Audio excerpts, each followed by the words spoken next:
Welcome to the Mindful Healers podcast with Dr. Jessie Mahoney and Dr. Ni-Cheng Liang. We are here to help you learn to pause and be present, awaken your breath, and harness the ripple effects of mindfulness for radiant health. We get you. We know you. We are you. We have both been successful on the surface, yet struggling underneath. We have both had cluttered brains, been overwhelmed, and exhausted. We're healers who have found solutions and want to share them with you. Join us here to discover a better way. Welcome to the Mindful Healers podcast. Today's episode is going to be a special solo cast with yours truly, sharing lessons learned from Master Coach training. The alternative title for this podcast is Approve of Yourself. My intention in today's episode is to share a few key lessons I learned in Master Coach training at the Life Coach School. As many of you know, I just finished this 6-month additional training after going through coach training several years ago. I hope you will discover the value of continued ongoing growth and stretching yourself in new ways, even when you have already grown and stretched and learned and coached yourself and changed. Takeaways are that on the other side of discomfort is growth. On the other side of discomfort is fun. And on the other side of discomfort is freedom. So we will dive into some of my learnings from Master Coach training. The first learning that I wanted to share is something that I grew over the 6-month journey, and it was quite a journey, I should say, at the outset. Like nothing I've done before, and as most of you know, I've been to medical school, I've done residency, I was a doctor for 20 years, I'm a mom of 3 boys who are now young adults. And Master Coach training was very, very different experience. It doesn't work the way that the things that you have done so far in your life work. And so for me, it was a little bit disorienting to not know exactly what the rules were, what the checklist was. There was a lot of uncertainty and discomfort in the process. There was a lot of turning in things, not knowing exactly what the criteria was. Much of the work in Master Coach training was learning to trust yourself. And the idea of Master Coach training was to help you become more masterful in whatever definition of masterful it means, whatever that means to you. So the first thing that I really grew during the process was self-trust.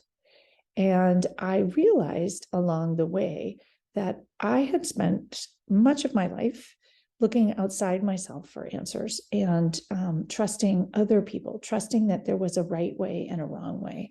And so these are thoughts that many of you have heard me say come up for high achieving women, and especially those of us trained in medicine.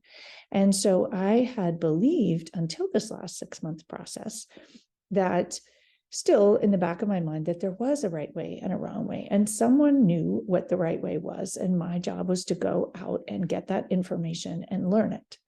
And so what I learned in Master Coach training is that my way is the right way for me, and that your way is the right way for you, and that we all have a slightly different version of what is right. Now, obviously there are ethics and morals, but knowing that I am an highly responsible human who has decent morals and good ethics, my way can be the right way. My way wouldn't be a way that would harm other people. My way always comes from a place of positive intention and wanting to make the world a better place. The other thing that I learned in Master Coach training on the self-trust theme is that it's okay to pause and celebrate. It's okay to pause and be present and enjoy where you are. Now, my business is called Pause and Presence, so it's a little bit funny that I share that as a lesson. And yet I was willing to pause and I was willing to be present, but I still had that tiny bit of old habit thinking that I had been taught along the way as a high achieving woman, that if you paused and rested and were present and enjoyed, that something bad might happen, that you would be complacent, or that you would fall behind, or that it wasn't okay to just rest and be and sit and enjoy where you were. Not knowing exactly what I was afraid of was even more interesting. But what I realized is that these thoughts were very much trained into me. And so when I realized this, it brought me a lot of freedom, as I mentioned. And so on the other side of discomfort is freedom, the freedom of realizing that bad things don't happen when you pause, bad things don't happen when you rest, and they don't happen if you pause to enjoy. They're either going to happen or they're not, totally unrelated to that. And perhaps I should have known that. But when I think back to my training and our culture, it makes sense that I, and likely many of you, carried that thought with me for a long time. And that is a thought that brought me a fair bit of pain and discomfort. So I offer to you, without having to do master coach training, that perhaps it's okay, and perhaps it's delightful and wonderful and actually helps you travel farther and faster when you do pause and enjoy and celebrate either your business, your career, your life, being a parent, your children, your own parents, a beautiful weekend, a delightful sunrise, a delightful sunset, bringing mindfulness in whenever you can. Pause. And whether it's pause and breathe for a moment, or pause and breathe for a weekend, or even pause and rest for a season. We've talked in this podcast a bit about seasons and hibernation, and winter being a pausing and resting season. So a few other things I learned in the self-trust arena to share before I move on, which is another strategy of asking good questions. And so from the self-trust standpoint, what if I am doing it right? I had a habitual habit of asking, what if I'm doing it wrong? What if I could be doing it better? What if someone else knows better? And so I have started to ask this question with some frequency, and I'm practicing, because as I repeat very often, what you practice grows. And so I practice a lot this question, what if I'm doing it right?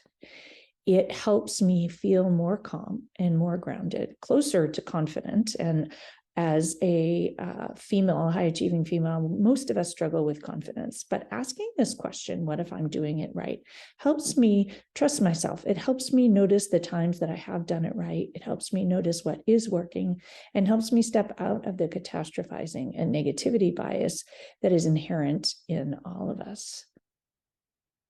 The other key thing that I learned in the self-trust arena that I wanted to share is this concept of not borrowing other people's thoughts about you. And what I also realized is that I had a lot of thoughts in my mind that weren't mine. They were thoughts that other people had about their life that I had just internalized, especially from my childhood. And so realizing that fears that I had, anxieties that I had, worries that I had actually didn't belong to me. And so when I realized that they didn't belong to me, I could trust myself that I actually knew what was right for me and what was right for my experience and what felt truly authentic to me. And so I offer to you a moment of pause to think about, are there any thoughts that you have about the world, perhaps fears about risk, about showing up conservatively for certain things that may not belong to you, or thoughts, maybe someone told you something when you were a child, maybe you were selfish, or maybe you didn't pitch in, or maybe you were lazy. And so a thought like that you can carry with you for a long, long time. And so realizing that a lot of the thoughts that you may have about the world may not be yours. And so to notice with authenticity, which are your thoughts and which are not yours, letting go of the ones that aren't yours, trusting that you will be okay, thinking the thoughts that your brain genuinely wants to have.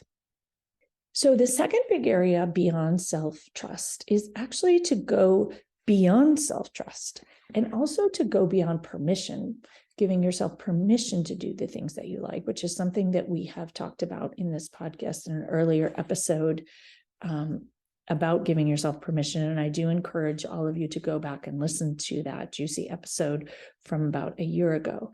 And the next step beyond trusting yourself and beyond giving yourself permission to take care of yourself, do things that you enjoy, is to approve of yourself.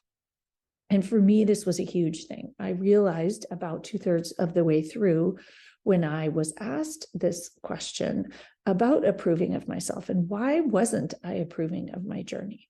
And so since then, I have been making a conscious effort to approve of the decisions that I make, because why not? If you think about disapproving of yourself and disapproving of the decisions that you've made, it helps no one. And so consciously, very specifically choosing to approve of yourself has become a superpower approach that can shift so many things for you. And so what would you like to approve of yourself for? Perhaps becoming a physician, perhaps becoming a mom, perhaps becoming a wife, perhaps not becoming a wife, or not becoming a mom, or leaving medicine, or changing from an employed position to a private practice position, or choosing to take a vacation, or choosing to pause, or choosing to move closer to family, or moving farther from family. Noticing where in your life you haven't approved of yourself and your decisions. And you can begin by approving of yourself. And when you do, you may notice that you begin to stand taller.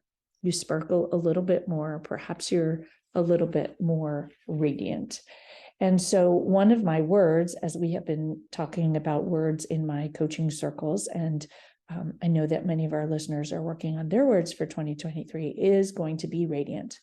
And radiant for me is what happens when you approve of yourself, when you stand taller and you allow yourself to shine. If you don't approve of yourself, you always have a little bit of a patina and you're always hiding a little bit because of that inherent underlying disapproval. And so I ask you to pause here and just consider also where you might not be approving of yourself. And where could you change things by deciding to approve of yourself in this moment?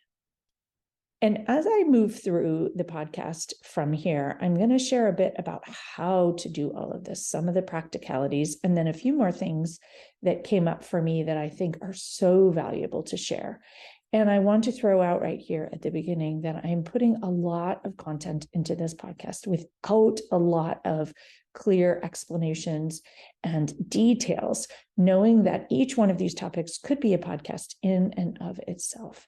And I'm wanting to just share the ideas and let them just percolate and let them get into your brain, with the hope that many of you will join me for coaching. You will sign up for my blog and you will come, and honestly, you will come on a retreat where we work on these things. And I had been introduced to many of these things before Master Coach training, but what I hadn't done is sat down and really, truly done the work on myself. And that is where I get to the how of this, because the how of what we did in Master Coach training was consistency. It was going back to what I say, coaching basics. And so we did self-coaching every single day. We did thought downloads, and to keep us accountable, we had to turn them in, which got me back to the basics of doing my own self-coaching every day. And what I will offer is that these kinds of tools make a huge difference, no matter how long you have been at this coaching work and at mindfulness work. And that for me, getting back to having to do this consistently every day made a huge difference in clarifying what was going on in my mind, untangling some of the cobwebs that had reformed, as if a bit of a reset. And so when you consistently do thought downloads, and when you consistently do mindfulness also, and as I often point out, even a little bit helps, you open yourself up to new insight and new discoveries that weren't possible before. And so when we are on retreats and when people work with me, we always do something quite similar. And so I am reminded again of the importance of the consistency, the importance of the accountability when you are working with a coach specifically, which is very different than doing it yourself. The other thing that was really valuable in the experience is that they reviewed our self-coaching and our thought downloads just like I do when I coach my clients. And so I had been missing out on the beauty of having someone reviewing my own thought work and being able to be a mirror into my mind and give me feedback. And so that is one of the things that I see when I work with people as a coach that makes such a tremendous difference. They send me not only their thought downloads, but they send me specific worksheets and thought work that we assign for them to work through. And it doesn't take that much time, but the time that you spend gives you results in spades, as we say. So the other thing that we did in Master Coach training, which is also getting back to basics, is thinking in models. And the model is something that I work through with all of my coaching clients and I teach them. And in particular, in my groups, we do a lot of work in models because models are a way to untangle your thinking and really look at why you are feeling the way you're feeling and experiencing life the way that you are experiencing it. And it is a skill that takes a ton of practice. And it was something that we practiced every single week in Master Coach training. We had to work with a partner on models, and we had to learn to think in models and approach everything in models. And the model in the life coach school, which is where I did both of my basic training, coach training, and then my master coach training, is a very specific process. And it is a tool where you can untangle all kinds of things. And I like to use the model in a not strict kind of a rule breaking way. And as many of you know, I love to break rules. I use it as a tool to massage your thinking and to really find the cracks that let the light into your thinking. And so the model is truly powerful and not to be underestimated. And that was definitely something that I was reminded of in my Master Coach training 6-month experience, and am reminded of as I work with clients, especially in my small groups. And so for those of you who haven't joined me for a small group, I cannot highly recommend it enough. When you learn to have the model at your fingertips and you can start to see the models in your own head, it's an incredibly powerful tool. And when you have the opportunity to watch other people work through models in small groups and work with me on your own models, your whole life can shift. Even without anything changing, you bring back so much agency and feel so much more empowered and in control and less of a victim, no matter the difficult circumstances that are going on in your life. A couple of other tools that came up in Master Coach training for me in particular, there were so many, but this one is one I really wanted to share with you today, is this idea of living from your future self. And so we often know what we hope for in the future. And so really tapping into who that person is. And I often share in coaching about asking your future self what she would do in this moment, for example. But there's a further strategy of living as your future self and really diving into what that person thinks and feels. And this is the future self who has done the things that you very much want to do, or who is feeling the way that you very much want to feel in your life. And so in my case, as many of you know, I'm working on writing a book. And so I did a lot of work around the future self who has already published the book and has it all laid out and her process very clear and has done all of the hard and complicated work. And let me tell you, figuring all this out is quite complicated and also really enlightening. It makes you very much clarify all of the things that you stand for and the way that you approach things, and helps you have to better understand why and be able to explain it, which for me, without having even written the book yet and only written the proposal to send off to publishers, I have honed my processes, and it's added so much depth to my actual coaching and to my retreats that I'm already living into being my future self. And so I invite you actually to also spend some time living as your future self. Now, this might seem antithetical to what I offer because I often talk about pause and presence and being present in the moment, which is a mindfulness tenet. But when this is where coaching is a little bit different than just strict mindfulness, because mindfulness is getting your nervous system in the right place. And it's the creating the space in your thoughts and in your body and in your cells. But coaching is what you do when you've created that space and when you have created the optimal body, mind, spirit environment to make a change. And so that's where you begin to live into your future self. The other key thing is to stay out of living as your past self. So much of the reason why we're miserable in life is that we're looking back at the past, all of the things we didn't do. And so in coaching, I often teach that regret is optional, and you can learn why, and you can learn tools to help you learn to stop regretting old decisions and instead take your life as it is in the present and move forward from there. And that is very much what coaching is about. And one of the reasons why it's different than, say, therapy.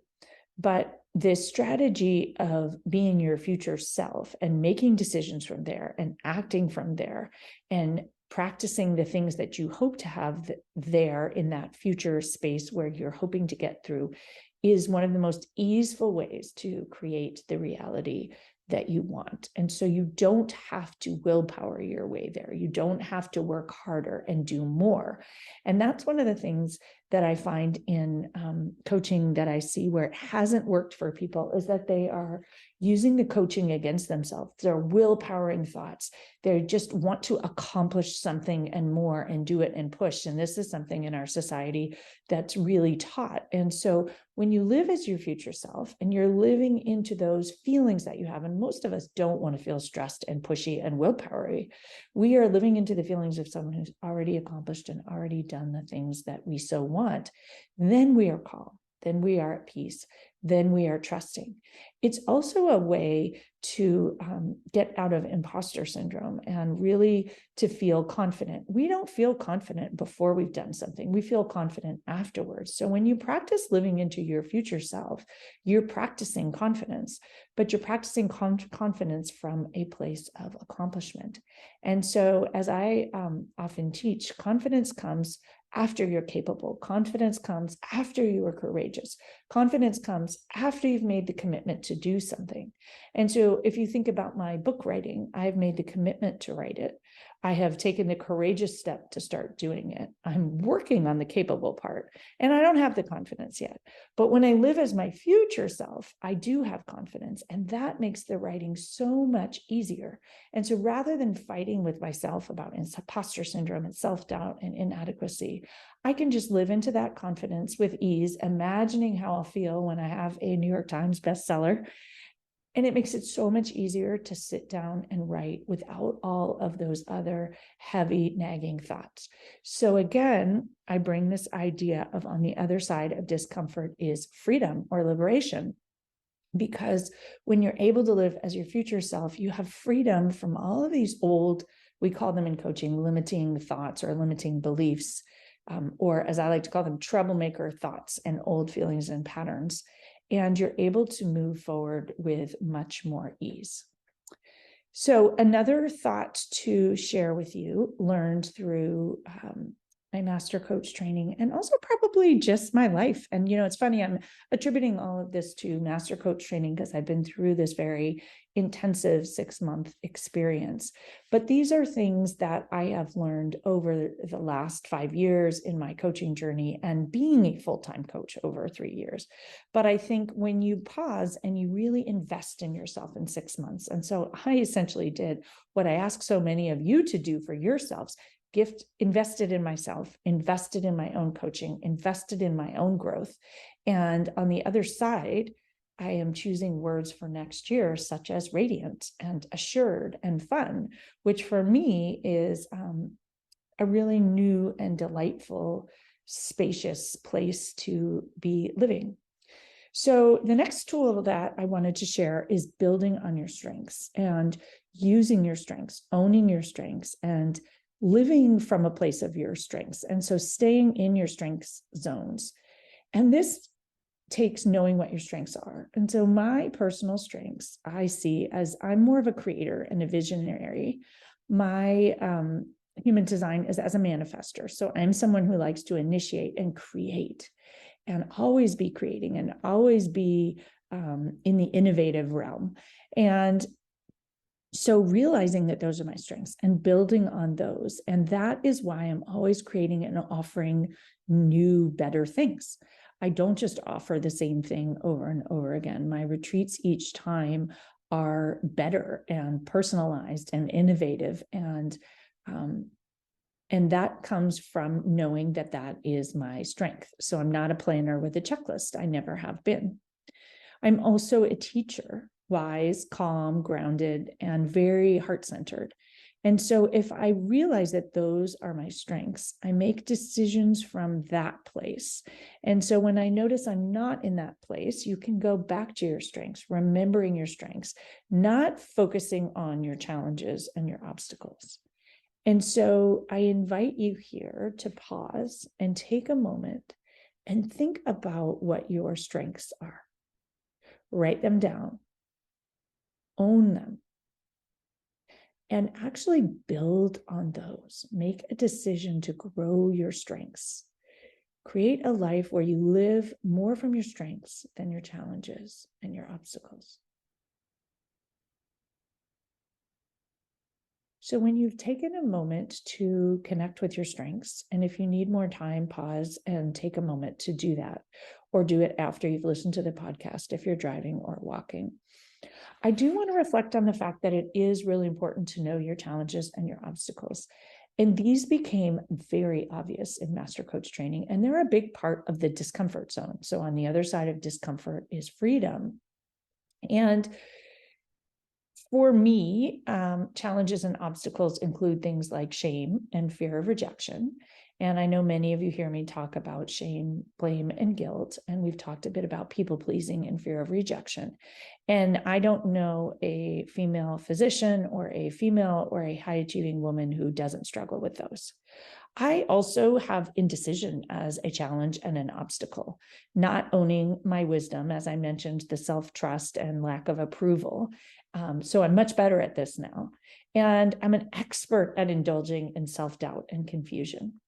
And so when I know this about myself and I'm just aware of it, I can just notice that it's a habit. And as I often talk in this podcast, noticing is 9/10 the battle. And so being aware of your challenges and your obstacles and noticing your patterns can be very helpful. And when you are in a intensive container like ongoing presence, where you're working with me as a coach one-on-one and with a group of other people, it is actually very much like Master Coach training in that regard. Your patterns and other people's patterns become pretty obvious. And so it's very interesting to be able to just show up with love and kindness for them, not feeling shame, blame, and guilt about them, and just having them be something that you notice and then focusing on your strengths.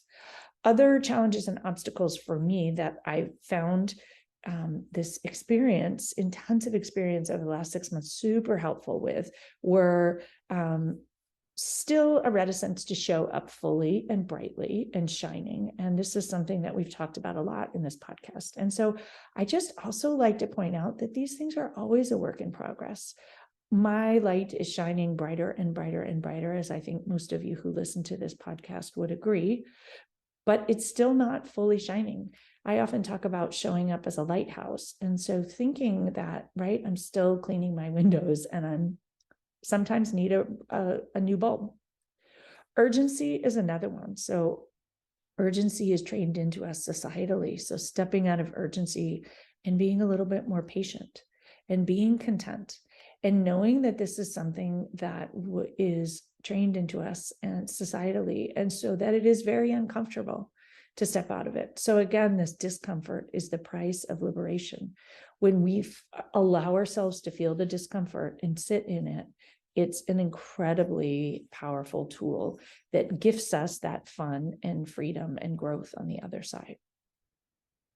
One other thing that I wanted to bring up here as an obstacle or challenge is this concept of not belonging. And when you are in a container with a group of other people, we often feel like we don't belong. And so deciding at the outset that you do belong can be incredibly powerful. And it's a tool that we really practiced in Master Coach training. We all belonged there because we chose to go on this journey, even though you always felt like you didn't belong because it was hard. There was a lot of discomfort involved. There was a lot of vulnerability. And so realizing that the concern about perhaps joining a group and coaching in a group container and pushing yourself and stretching yourself and uncovering all of these areas of obstacles and growth can actually be an opportunity to decide that you do belong by virtue of the fact that so many of us have the issue of thinking we don't belong. So when you know your challenges and obstacles, it's not an invitation to have to solve them, to fix them, to notice why you're broken. Again, as I said, 9/10 of the solution and way forward is in just noticing them. And what I offer is just give them less airtime. Yes, they're there. They don't have to be a problem. They're just part of humanity. We all have these things as humans. We have strengths and we have weaknesses. In my Parenting with Presence group, I often talk about superpowers. So we all have superpowers. We all have growth areas. Our co-parents do, our children do, our colleagues do. So to me, it just takes the pressure off. And we do not have to give our growth areas so much airtime. We don't have to give our children's growth areas so much airtime. I think that we think if we don't give it airtime, we will be complacent and we will be stuck. And I just offer as a soft, kind, compassionate, not mean way forward. What if you just decide to give your weaknesses and your obstacles and your growth areas less airtime? And that you can give up urgency by purely deciding that slowing down can be speeding up. Pausing can be where you get that productive rest. That's something that we've talked about here. And one of the things I learned in Master Coach training that I really have to share is this idea that you can bake something rather than microwave it. And when you bake it, it turns out much better. And so this idea is something I will do a whole podcast on because it's really life altering. But again, I just wanted to throw out some of these pearls. And as I think about it, that is the beauty of a container like Ongoing Presence, which is my small group coaching that comes up, because it's 6 months to bake something. So we're not microwaving it. It also reminds me of why that Sagrada retreats are so powerful, because they are 5 nights and 6 days. We bake rather than microwave. So we don't go to a quickie weekend retreat where we do everything in a very intense way. It's exhausting. And yes, we get a respite, but we bake. We let the flavors seep together. We let things integrate. We let things work.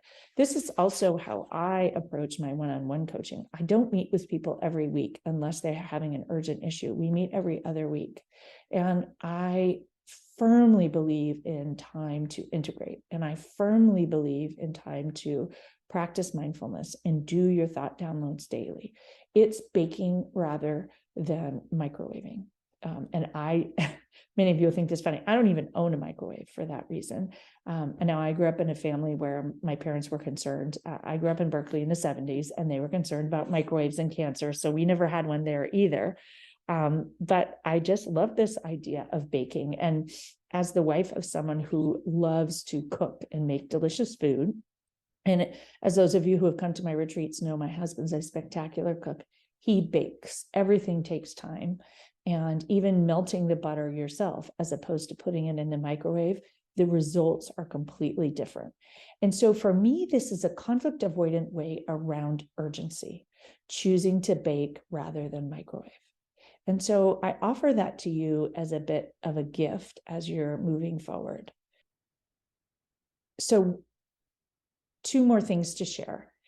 One is this idea of daring to share your brilliance. And this also was a gift of Master Coach training. And obviously, when you decide to add this label master coach, which I have to say still feels a bit uncomfortable, what is a master coach?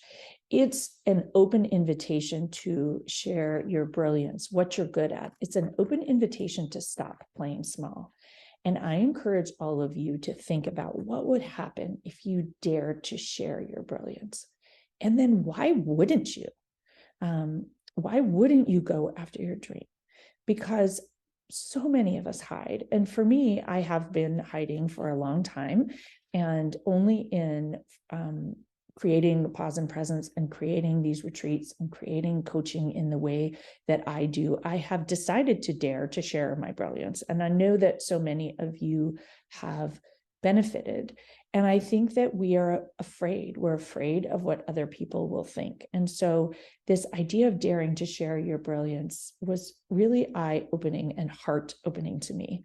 And the other gift that I want to give here is this thought that you can love yourself and what you want to bring to the world. So in my case, all of my clients and all of you, more than the people who would judge and hate you.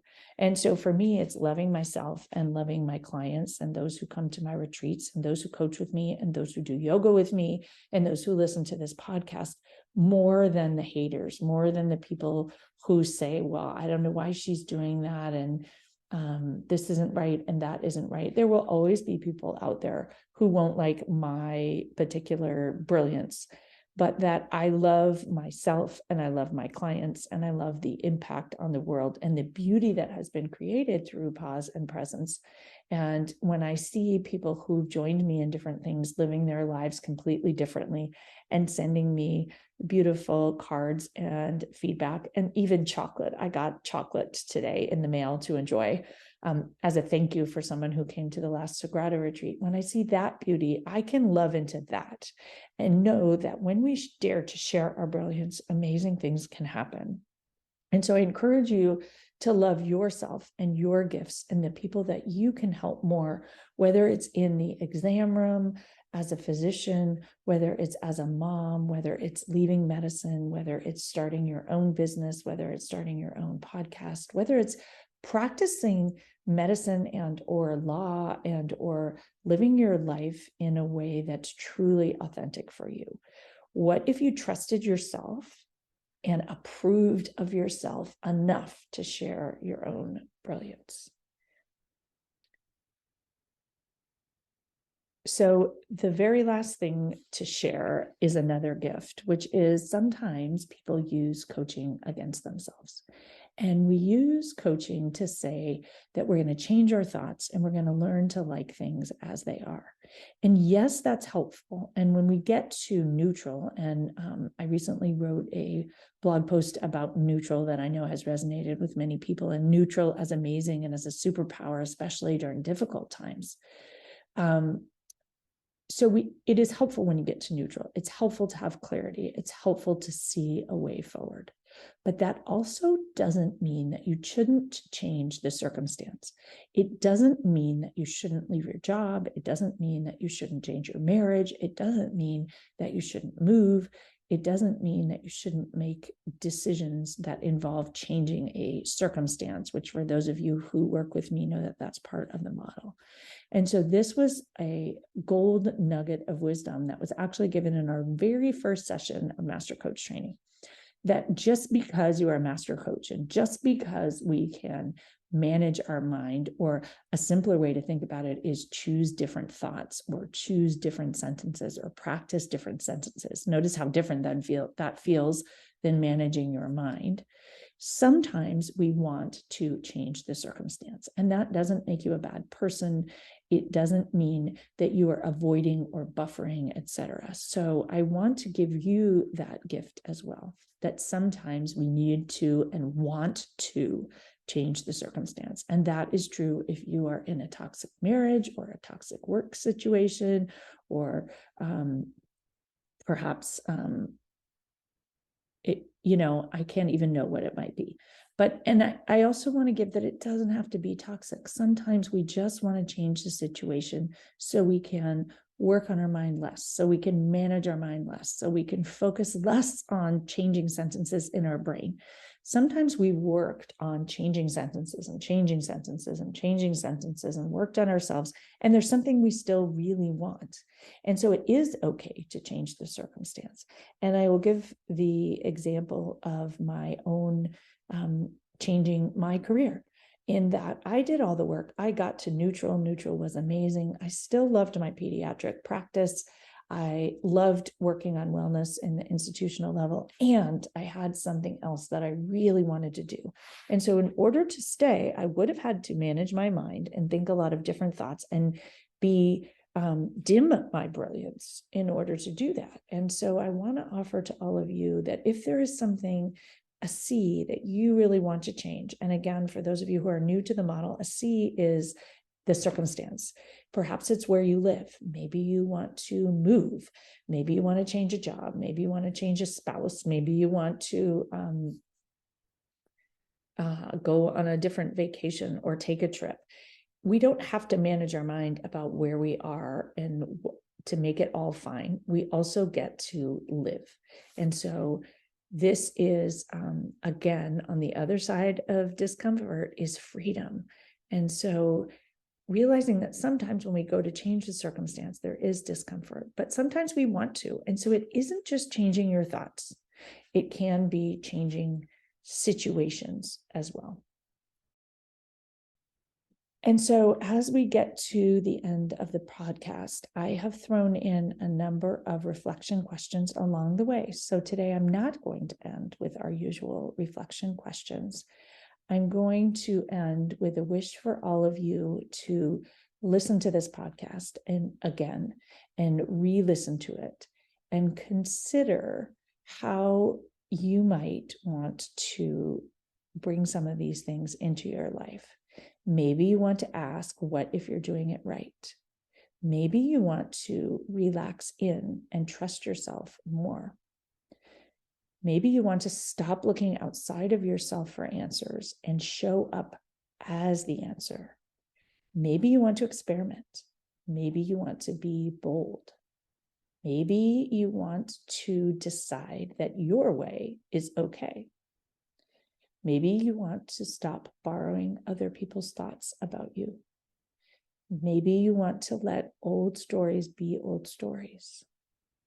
Maybe you want to approve of yourself and all the things that you have done so far in life, because why not? How might you go back to basics? What might be the value of thought downloads and self-coaching? What if you decided to join me for ongoing presence or transition well or one-on-one coaching or a retreat and learned how to do the self-coaching effectively and have accountability for your thought downloads and learn to think in models and notice borrowed thoughts and learn how to live from your future self, learning how to build on your strengths and knowing your challenges and obstacles, but giving them less airtime. What would life look like without urgency? What if you gave up confusion and indecision and not belonging? And what could happen for all of us if each of us dared to share our brilliance? We loved ourselves and what we brought to the world more than our worries about someone thinking something about us. So I invite you all to stop doing the thing that doesn't light you up. Support yourself as well as you possibly can. Gift yourself the investment in yourself to move through discomfort and get to the other side. Growth, fun, liberation, freedom, approving of yourself are all there for the taking, living, and enjoying. Thanks so much for listening to this podcast today. If you enjoy our Mindful Healers podcast, please leave us stars and reviews. In the show notes will be the information about joining me for some of these coaching containers. So Ongoing Presence is a program for women physicians that goes for 6 months. We meet as a small group 3 times a month. All the sessions are recorded, so if you can't make them live, you can still have tremendous value. And most people do a one-on-one session alongside once a month, which I highly, highly, highly recommend. It mirrors a lot of the structure that I enjoyed in Master Coach training. Transition Well is also beginning again in January. It's similar to Ongoing Presence, but the container is shorter, 4 months, and we only meet twice a month. And it's designed for people who are in the midst of big life transitions, whether they are changing jobs, undergoing family crises, children may be leaving, they're trying to figure out about retirement or aging parents, or perhaps even leaving a marriage.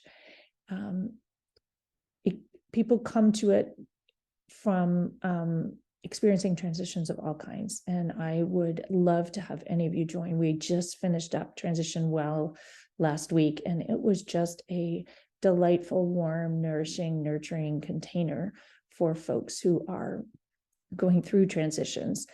As many of you know, I'm a yoga teacher, and in yoga, we very strategically look at transitions. All of yoga is about the transitions between the poses and relaxing in and learning tools and strategies that can help you navigate the wobbles of transitions much more easily. And so I would love to have any of you join me for Transition Well.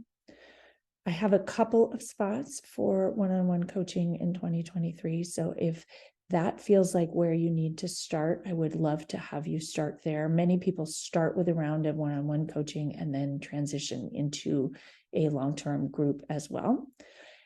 Or join me at Sagrada for a retreat. Those 5 days are really baking rather than microwaving. And what I have noticed is they make the most delicious baked goods that last for a long time. And so the integration that happens when we can do all of this magical work together at the same time is just literally unparalleled. I've been thinking a lot about it as I've been reflecting on 2022 and the results of those retreats. And so I encourage you to join me. And one thought I also want to mention is circling back to what I said in the beginning, is there's no right way. And so if a retreat is what is most accessible to you right now in 2023, do that. If ongoing coaching, integrating from home over 6 months is most accessible to you, do that. All of my offerings offer some kind of CME to help you fund them in different ways if you have access to that, and or just to get some of your CME credits, because this work is evidence-based if you happen to be a physician. And so again, join me for something, join me on the podcast, join me for yoga, and we will practice some of these amazing new tools and skills that I have learned. I am excited and inspired and liberated by all of these new tools and learning and growth, and I can't wait to share them with you in any of these spaces. So stay on after the singing bowl for a short mindful moment if that would inspire you. May you all be well. May you all be inspired. And may you all dare to share your brilliance in the weeks and year ahead. As always, if you want to declutter your mind, be more present, and start truly living your one wild and precious life, come find us at the mindfulhealerspodcast.com. Work with one of us. Work with both of us. Start or up-level your mindfulness practice. Discover how mindful coaching can change your life. Or even better, do both as part of our Mindful Healers programs and retreats. You can find links to find out more about our programs and join our communities at themindfulhealerspodcast.com. Reach out and get started on your journey to a life better lived today. The content of this podcast is not meant to be medical or life advice. If you choose to participate in our mindful moments, please do so safely.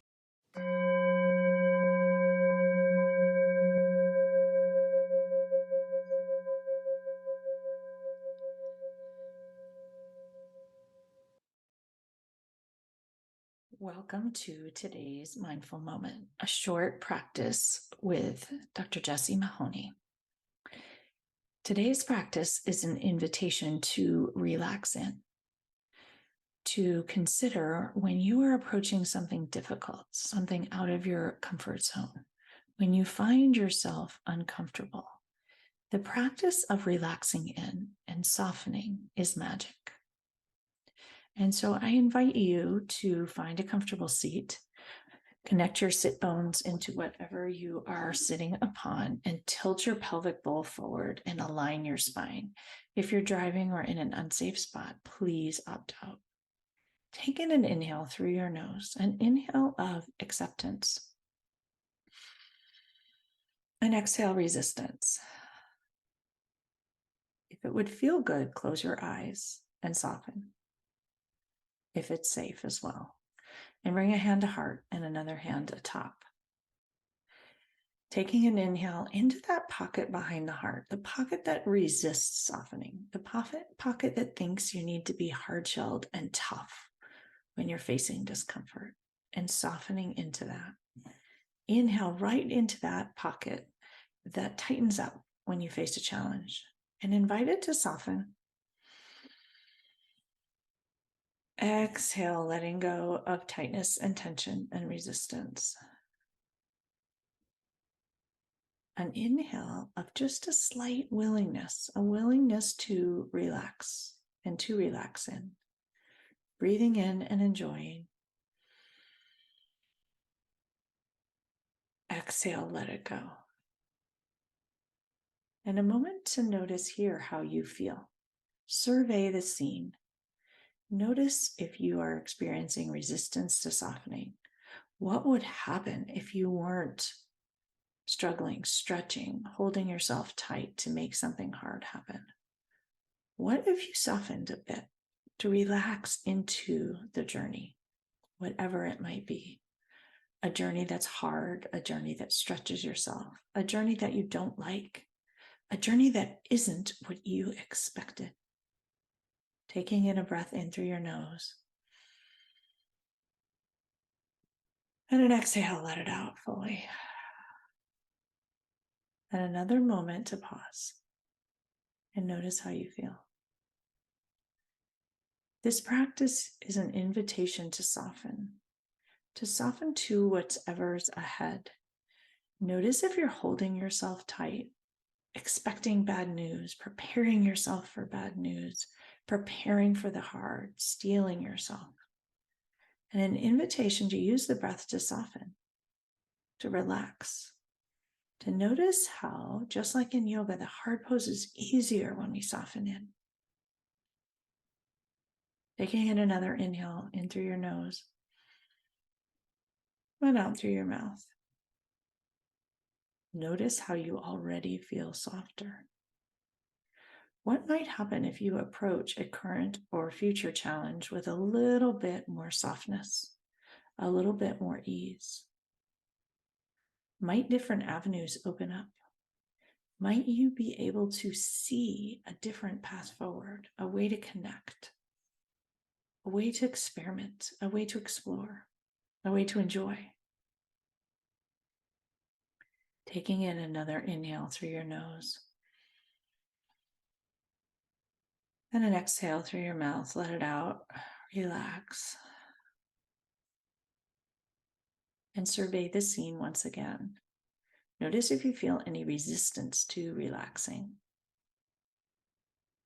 And see if your mind and body are willing to just relax a tiny bit more. Notice how it feels. Take in an inhale. And an exhale, let it go.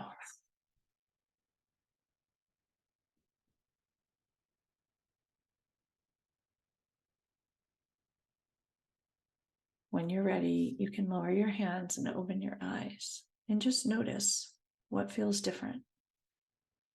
How even a few moments of and a little bit of softening can change things. May you all relax in and soften into whatever challenges you may be facing ahead this week. May you all be well. May you all be loved. May you all feel safe. And may you all enjoy. Have a beautiful week.